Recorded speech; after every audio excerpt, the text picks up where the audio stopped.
So why the full court press to make Abraham Lincoln look heroic when that's all I was taught all my life until I found out for myself? And he even got other books coming out. And the Dolores Kearns Goodwin movie, well, based on her book, is out right now. And it's based on a wrong premise to begin with, although everybody tells me it's a good movie. On the phone with me right now, author and historian Thomas DiLorenzo. Hey, Thomas, you got another book. You got another book out there too. Bill O'Reilly came out with a Killing Lincoln book. Have you read that one? Because I didn't. Yes, I did. It's very boring. There's nothing in it about Lincoln, really. It says nothing about the war, nothing about Lincoln's domestic policies.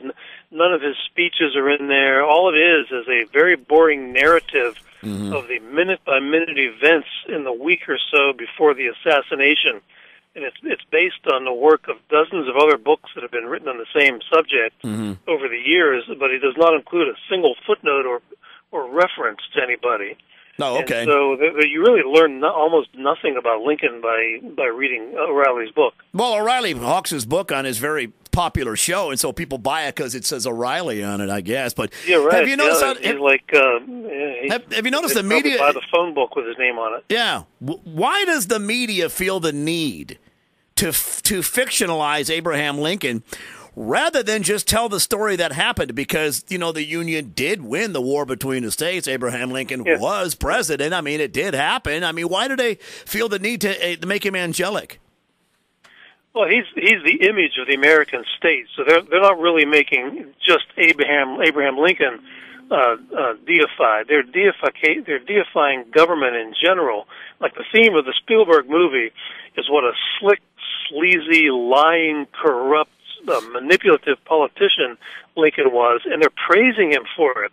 And I think the message is, well, gee, maybe President Obama should take the gloves off and be slick and lying and conniving and manipulative and look at the great things he could achieve. If Abe Lincoln can do it, well, then so can Barack Obama. I think that's what Spielberg is up to.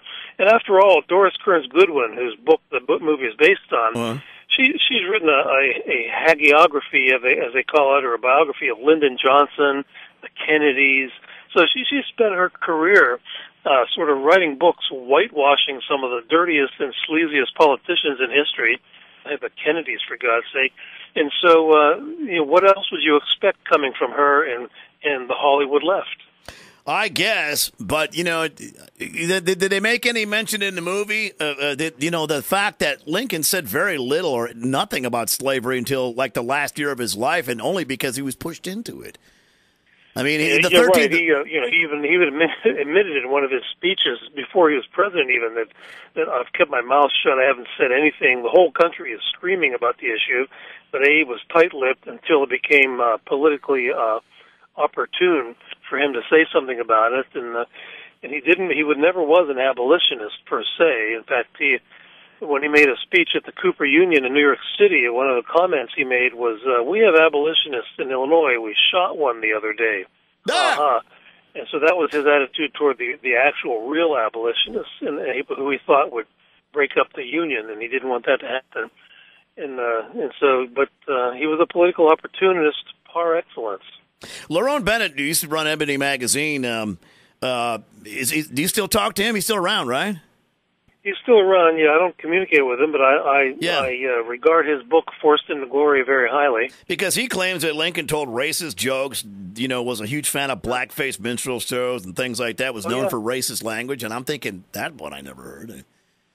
Well, he was a man of his time. To believe the standard propaganda line about Lincoln, you would have to believe that he was not a man of his time. It was hard. It would be hard to find a single white person who was not a white supremacist in his viewpoint, north or south, in 1860.